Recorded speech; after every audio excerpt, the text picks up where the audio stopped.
Dance करेगा तो अबे ऐसा तो वीडियो बता दे। गंगाधर बाबू प्लीज। ये तो बात करो है जिधर इतना अच्छा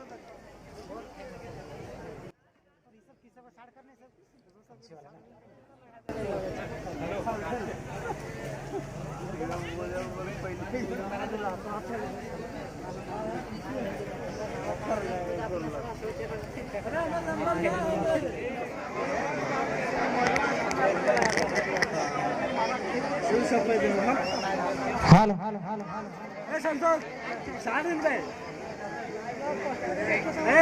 कैमरा फेंक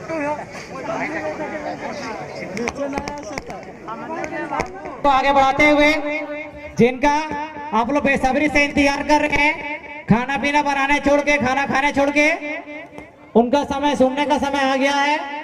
वो हमारे भी जा रही है, झारखंड की शेरनी बेबी मातो। इनके लिए जोरदार तालियां।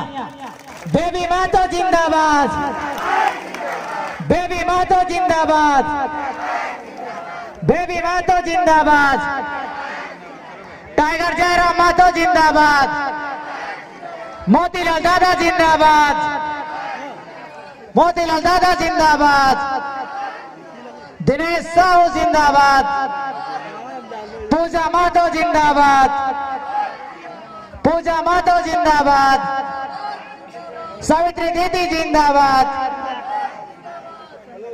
बेबी मातो जिंदाबाद। धन्यवाद। ताली से स्वागत करेंगे। आप लोग ताली बना कंजूसी मत कीजिए। ब्लूटूथ सिस्टम रो। Hello hello.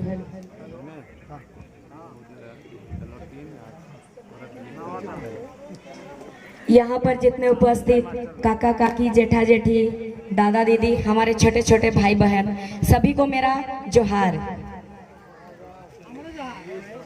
आप सबसे माफ़ी चाहूँगी, हमारा आने में थोड़ा काफ़ी समय लग गया। आप लोग काफ़ी पहले से हमारा इंतज़ार कर रहे थे, इसके लिए मैं आप लोगों को माफ़ी चाहूँगी।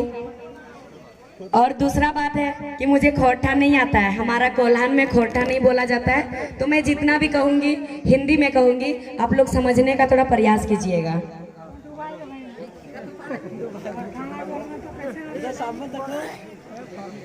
हमारा कोल्हान में राड बंगला बोला जाता है और हो भाषा बोला जाता है। जो कोल्हान में कॉल होता है ना, कॉल भाषा, तो वो कॉल भाषा बोला जाता है। उधर खोरठा नहीं बोला जाता है।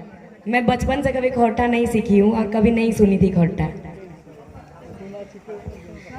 आज आप लोग काफी समय से हमारा इंतजार कर रहे हैं, हमारा यहाँ पर हम लोग को बुलाए, लेकिन कुछ तो मकसद होगा। ऐसे ही तो आप लोग से हम लोग उम्र में काफी छोटे हैं, हम और पूजा, तो फिर भी आप लोग हम लोग का सुनने के लिए यहाँ आए हैं। खासकर इतनी रात तक महिलाएं ज़्यादा रात तक बाहर रहती नहीं, लेकिन अभी 9 बज गया, लेकिन अभी तक आप लोग आज बाहर हैं और बैठे हैं। कुछ तो बात है, नहीं तो बाहर आएंगे और बैठेंगे क्या इतना रात तक बाहर में? नहीं बैठेंगे। आप लोग हम लोग को, जैसे मोतीलाल दादा को, टाइगर दादा को आप लोग जानते हैं। इन लोग को आप कैसे जानते हैं? क्योंकि ये लोग काफी पहले से आंदोलन कर रहे हैं और आंदोलन का शुरुआत इन्होंने ही किया है, इसीलिए आप लोग जानते हैं इन लोग को। लेकिन हमको और पूजा को तो पहले से आप लोग नहीं जानते थे। हम लोग भी आंदोलन में थे, लेकिन हम लोग पहले बैक सपोर्ट में रहते थे, दादा लोग का पीछे रहते थे, तो इसीलिए हम लोग को आप लोग नहीं जानते थे। आप लोग हम लोग को जाने कब से? विधानसभा घेराव से। विधानसभा घेराव के बाद से आप लोग हम लोग को जाने। एक वीडियो वायरल हुआ जो कंडीशनल बयान था, उसी के माध्यम से आप लोग हम लोग को जाने। इससे पहले नहीं जानते थे।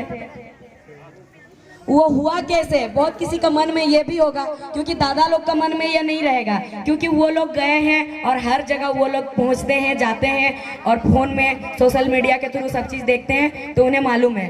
लेकिन जो हमारे माताएं हैं और दादा दादी लोग हैं, ये लोग तो ज़्यादा सोशल मीडिया पे नहीं रहते हैं, छोटे छोटे बच्चे हैं, तो ये लोग को नहीं मालूम है। विधानसभा घेराव करने के लिए जो मोतीलाल दादा अभी बोले 60-40 नियोजन नीति का, इसी के विरोध में जितने भी छात्र हैं छात्र मतलब हमारे दादा लोग हैं, वो लोग वहाँ पहुंचे थे, जिसमें मोतीलाल दादा, टाइगर जयराम दादा, ये लोग भी वहाँ शामिल थे। उसी जगह पे हम और पूजा भी गए थे। हमारे पूरे झारखंड राज्य में सिर्फ 2 ही लड़की गए थे, 2 ही बेटी गए थे। क्या झारखंड में 2 ही बेटी है? नहीं ना। 60-40 नियोजन नीति अगर झारखंड में लागू होगा तो क्या सिर्फ बेटों को ही नुकसान होगा? नहीं, सबको होगा, बेटियों को भी होगा, माताओं को भी होगा। अगर किसी को लगता है सिर्फ नौकरी का ही नुकसान, इसमें सिर्फ नौकरी ही जाएगा, लेकिन ये गलत बात है। सिर्फ नौकरी नहीं जाएगा, नौकरी के माध्यम बाहरी लोग हमारे झारखंड में घुसेंगे। वो नौकरी 40% में वो लोग नौकरी लेंगे, आके यहाँ पर आके झारखंड में जमीन खरीदेंगे, अपना परिवार लाएंगे, अपना घर द्वार बसाएंगे ना। अभी तो एकमात्र वो लोग व्यवसाय कर रहे हैं, बड़ा बड़ा खदान लूट के जा रहे हैं, डैम बना रहे हैं। आप लोग का यहाँ भी डैम बना है ना, डैम में आप लोग को फायदा मिलता है? नहीं मिलता है। मिलता है क्या फायदा? तो उसी तरह से 40% में नौकरी लेने जब वो आएंगे, बड़ा बड़ा पोस्ट में तो बाहर के लोग है ही, IAS IPS में, DCSP में तो बाहर के ही लोग है ना ज्यादा, तभी तो इतना लुटा रहा। जैसे कि छवि रंजन, पूजा सिंह, कितना लूटे वो लोग हमारा झारखंड में। तो 3rd और 4th ग्रेड नौकरी में भी वो लोग 40% घुस जाएंगे, तो सोचिए कि हम लोग कहीं का नहीं रहेंगे। क्योंकि हमारा सरकार ये भी तो नियम बना दिए हैं कि कोई अगर यहाँ सरकारी नौकरी 20 साल से 30 साल से कर रहा है तो उसका बेटा भी झारखंडी होगा। तो जब 40% झारखंड में घुसेगा तो वो 30 साल तो यहाँ नौकरी करेगा ही। 30 साल से पहले क्या रिटायर होगा? नहीं होगा। तो उसका बेटा यही पैदा होगा। जब उसका बेटा यहाँ पैदा होगा तो उसका बेटा भी झारखंडी होगा ना। तो जो छोटे छोटे बच्चे हैं, ये बच्चे बाद में गुलगुलिया बनेंगे कि नहीं बनेंगे? क्योंकि पूरा दबदबा तो वही लोग का चलेगा, व्यवसाय वही लोग करेगा, अफसर भी वही लोग है, 1st 2nd 3rd 4th grade में वही लोग नौकरी करेंगे। तो फिर हमारे गांव घर के छोटे छोटे बच्चे गुलगुलिया बनेंगे कि नहीं बनेंगे? आने वाला 10 साल में बनेंगे ना। बहुत किसी को लगता है कि हम लोग नेता बनने के लिए आए। हमारा और पूजा का उम्र भी नेता बनने का हुआ नहीं है। हमारा शादी भी नहीं हुआ कि चलो हम लोग अपना छोटे छोटे बच्चों के लिए आ रहे हैं। अगर आए हैं, किसी को जागरूक कर रहे हैं सबको, तो किसके लिए? पूरे झारखंड के लिए, हमारे लिए नहीं। अगर झारखंड बाद में बर्बाद होगा तो हमारा कुछ जाएगा? मेरा और पूजा का जाएगा? नहीं जाएगा। अभी हम लोग कुंवारे हैं, अगर ज्यादा कुछ नुकसान देखेंगे तो हम लोग शादी ब्याह नहीं करेंगे, मर जाएंगे बाद में। लेकिन छोटे छोटे बच्चों का क्या होगा? नुकसान तो इन बच्चों का होगा ना। ये बच्चे अभी क्या जानते हैं? कुछ जानते हैं? बाद में ये लोग कहेंगे कि नहीं कहेंगे? अगर हमारे माता पिता, हमारे बड़े बड़े भाई बहन लोग हमारे लिए लड़े होते, आवाज उठाए होते, तो आज हम लोग को आज ये दिन देखना नहीं पड़ता। कहेंगे ना। आपका सामने यहाँ डैम बना हुआ है, डैम है ना। तो जब जमीन लेता है तो जमीन के बदले जमीन देंगे बोला जाता है ना। तो मिला है आप लोग को? मिला जमीन के बदले जमीन मिला है? नहीं मिला है। यही स्थिति हमारा सरायकेला चांडिल डैम का भी स्थिति यही है। तो सीधा कहिएगा जमीन के बदले जमीन दो, वरना डैम खाली करो, हम लोग वहाँ खेती बाड़ी कर लेंगे, अपना पानी हटाओ यहाँ से। अगर नहीं हटाएगा जाके ताला लॉक कर दीजिएगा। ऑफिस तो उसका है ही ना, ऑफिस में ताला लॉक कर दीजिएगा। जब तक हम लोग को जमीन के बदले जमीन नहीं मिलेगा, मुआवजा नहीं मिलेगा, तब तक हम लोग ताला नहीं खोलेंगे। बेबी माता जिंदाबाद, बेबी माता जिंदाबाद। आप लोग यहाँ ताली बजा रहे हैं, ताली बजा रहे हैं ना। जितना जोश के साथ ताली बजा रहे हैं, उतना जोश के साथ आप लोग को आगे भी आना पड़ेगा, पीछे हटने से नहीं होगा। किसी एक के नाम पे अगर धारा लग जाता है, किसी एक को अगर पुलिस उठाता है, तो बाकी 2 कदम पीछे हट जाते हैं। ये नहीं करना है, 2 कदम पीछे नहीं हटना है, बल्कि 2 कदम आगे जाना है। अगर उसको छुइएगा, उसके नाम पे धारा लगेगा, उसको ले जाइएगा, तो आप गाड़ी बुलाइए, हम लोग सब चले जाएंगे। हम लोग के सबके नाम पे धारा लगाइए। अब देखते हैं आपका कितना बड़ा जेल है। रखना है तो पूरा गांव वाले को रखिए, वरना उसको भी छोड़ दीजिए। ये एकता होना चाहिए। ये एकता तब होगा जब महिलाएं भी आगे आएगी। महिलाओं को आगे आना बहुत जरूरी है। इतने दिन से हमारे पुरुष वर्ग के, हमारे दादा लोग, काका जेठा लोग आंदोलन कर रहे हैं, लेकिन सरकार क्या कर रही है? जगह जगह पे धारा लगाया जा रही है, धारा पे धारा लगाया जा रही है। तो अब क्यों ना महिलाएं आगे आएंगी? आएंगी ना महिला आगे? तो महिलाओं को आगे आने के लिए शिक्षित होना जरूरी है, जानना जरूरी है। एक पदाधिकारी के सामने बोल पाना बहुत जरूरी है, बोलना चाहिए।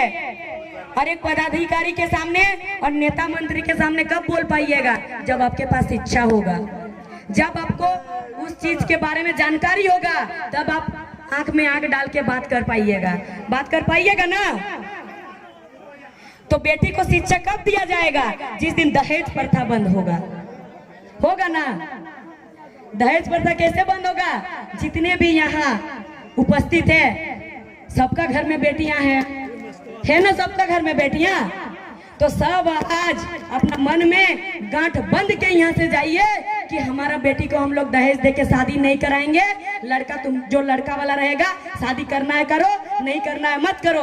सबको ये संगठन बनाना पड़ेगा, सबको मजबूत होना पड़ेगा और सबको बोलना पड़ेगा। जिस दिन सबको बोलोगे कि हम लोग अपना बेटी को शादी नहीं देंगे दहेज दे करके, तो लड़का कहाँ से शादी करेगा बताइए? एक लड़का से तो शादी करेगा नहीं, लड़का लड़की से ही ना शादी करेगा। तो जब कोई नहीं दीजिएगा तो फिर कहां से शादी करेगा? अगर दहेज कोई नहीं दीजिएगा तो कहां से शादी करेगा? बाद में बिना दहेज का करना पड़ेगा ना। और दादा लोग, कोल्हान तरफ तो नजर मत डालिएगा, क्योंकि कोल्हान में दहेज नहीं चलता है।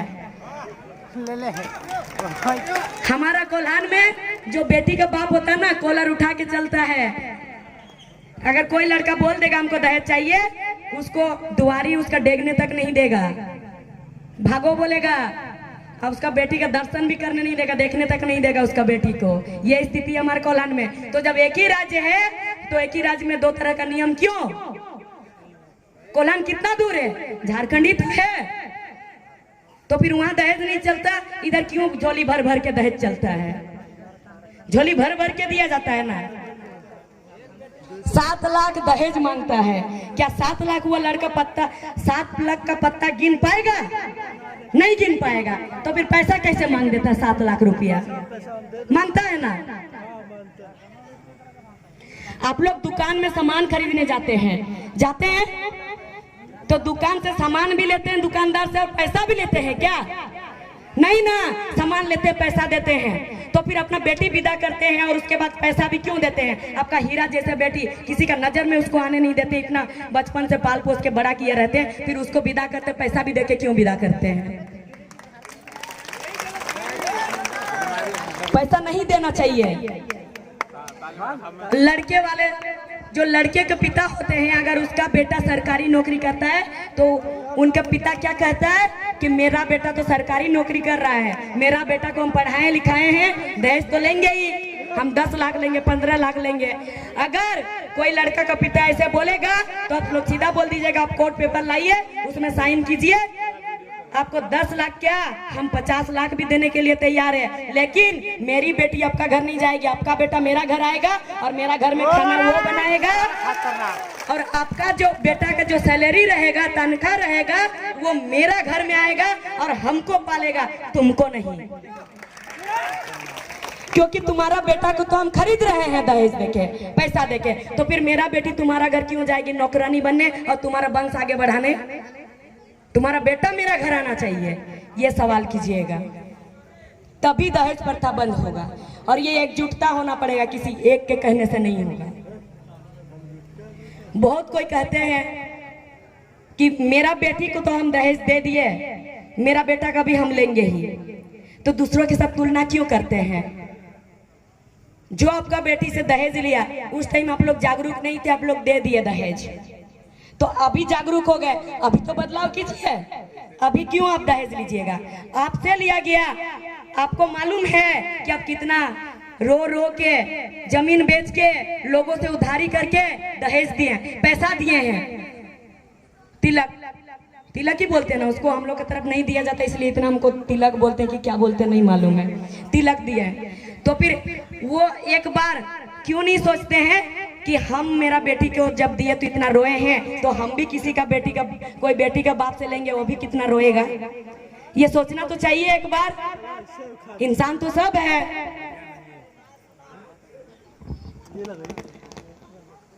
जितना भी स्कूल है, ये भी देखिए स्कूल का कलर पहले अलग था ना, कलर अलग, पहले ऑरेंज टाइप से कलर था, फिर अभी कलर ऐसे हुआ। और स्कूल का जो छोटा छोटा बच्चा का ड्रेस भी, सबसे पहले जब हम लोग छोटे छोटे थे तो पूरा नेवी ब्लू कलर का स्कर्ट था और ऊपर में व्हाइट कलर का शर्ट था, सफेद रंग का, ठीक है। और उसके बाद क्या हुआ, घी कलर का शर्ट हुआ, लाल रंग का स्कर्ट हुआ ना। फिर अभी तो कलर चेंज कर दिया, हर 5 साल में स्कूल ड्रेस का कलर चेंज हो रहा है। बच्चा को खिचड़ी दे रहा, खाने दे रहा ना, तो आपका बच्चा को क्या आप लोग खाना नहीं खिला सकते हैं? 3 बार खिला सकते हैं दिन में, तो एक बार स्कूल में क्यों खिला रहे हैं? सरकार से मांग कीजिएगा कि हमारा बच्चा को खिचड़ी नहीं चाहिए, ड्रेस नहीं चाहिए। इतना कपड़ा आप लोग पहना सकते हैं, एक जोड़ा ड्रेस आप लोग नहीं खरीद दे सकते हैं जो साल भर उसका टिकेगा स्कूल ड्रेस है? सरकार से कहिएगा मेरा बच्चा को शिक्षा चाहिए, शिक्षा ज्ञान जो आपके बच्चों को मिलता है। आप सरकार है, आपका बच्चा भी सरकारी स्कूल में पढ़ना चाहिए। जो बड़ा बड़ा पदाधिकारी है, जो सरकारी नौकरी करते हैं, उनका बच्चा भी सरकारी स्कूल में पढ़ना चाहिए। अगर आपके बच्चे सरकारी स्कूल में नहीं पढ़ेंगे तो आप सरकारी नौकरी से इस्तीफा दे दो, क्योंकि आप सरकार का पैसा लोगे, सरकार का गाड़ी लोगे, सरकार का बंगला लोगे, फिर आपका बच्चा क्यों प्राइवेट में पढ़ेगा? शिक्षा तो सबको बराबर मिलना चाहिए ना। अगर नहीं मिलना चाहिए तो फिर क्यों लिखा जाता है बोर्ड में कि सबको शिक्षा सबको ज्ञान? ये सब लिखना बंद कीजिए, बोलिए कोई लिखने नहीं दीजिएगा। अगर शिक्षा, तभी शिक्षा सही मिलेगा जिस दिन सरकारी पदाधिकारी और नेता मंत्री के बच्चे सरकारी स्कूल में पढ़ेंगे। वरना वही होगा, आपका बच्चा खिचड़ी खाते जाएगा और जो सरकारी टीचर है वो लोग वही आधार कार्ड और कितना घर में, किसका घर में कितना मुर्गी और कितना छगरी है, यही गिनने में चला जाएगा। क्योंकि जब वो लोग के सरकार के बच्चे सरकारी स्कूल में पढ़ेंगे, बड़ा बड़ा पदाधिकारी के बच्चे पढ़ेंगे, तो वो लोग ध्यान देंगे और सरकारी मास्टर को छागरी गिनने के लिए नहीं भेजेंगे, बोलेंगे आप स्कूल में पढ़ाओ। यही सवाल कीजिएगा।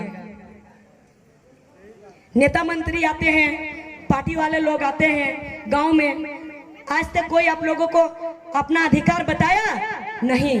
सब आके कहते हैं हमें वोट दो, हमें जिताओ, हम विकास करेंगे। क्या विकास किए हैं आज तक? रोड बनाए हैं, बड़ा बड़ा मंदिर बना दिए हैं, इतना ही किए ना। इससे ज्यादा विकास क्या किए हैं? रोड भी तो आपके चलने वाला रोड तो बनाए नहीं है, जिसमें आप लोग इधर उधर जाइएगा चलिएगा। ये रोड बनाए हैं? नहीं बनाए हैं। अभी हम लोग आपका गांव आए, इधर उधर से खाली एक बार गाड़ी में इधर हो रहे थे, एक बार उधर हो रहे थे, क्योंकि रोडे सही नहीं है। वो कौन सा रोड बनाते हैं? बाहर का 4 लाइन बनाते हैं ना। और 4 लाइन में क्या होता है? उसमें हमारा काम होता है कुछ भी जनता का? आप लोग जनता है, हम लोग जनता है, हमारा कुछ काम है उसमें? नहीं। उसमें नेता मंत्री और व्यापारी लोगों का काम है। उसमें बड़ा बड़ा ट्रक में, हाइवा में हमारा झारखंड से खनिज संपदा रातों रात जाता है, जा रहा है ना। वही रोड को बना रहा है वो लोग और रिपेयर कर रहा है। 4 लाइन में कभी भी पुलिस रोका है एक भी हाइवा को? कभी देखे हैं वहाँ चेकिंग होते हुए? कभी नहीं। उसमें कुछ भी पार हो, अफीम पार हो, ड्रग्स पार हो, कोयला चोरी करके जा रहा हो, लेकिन कोई चेक नहीं, कोई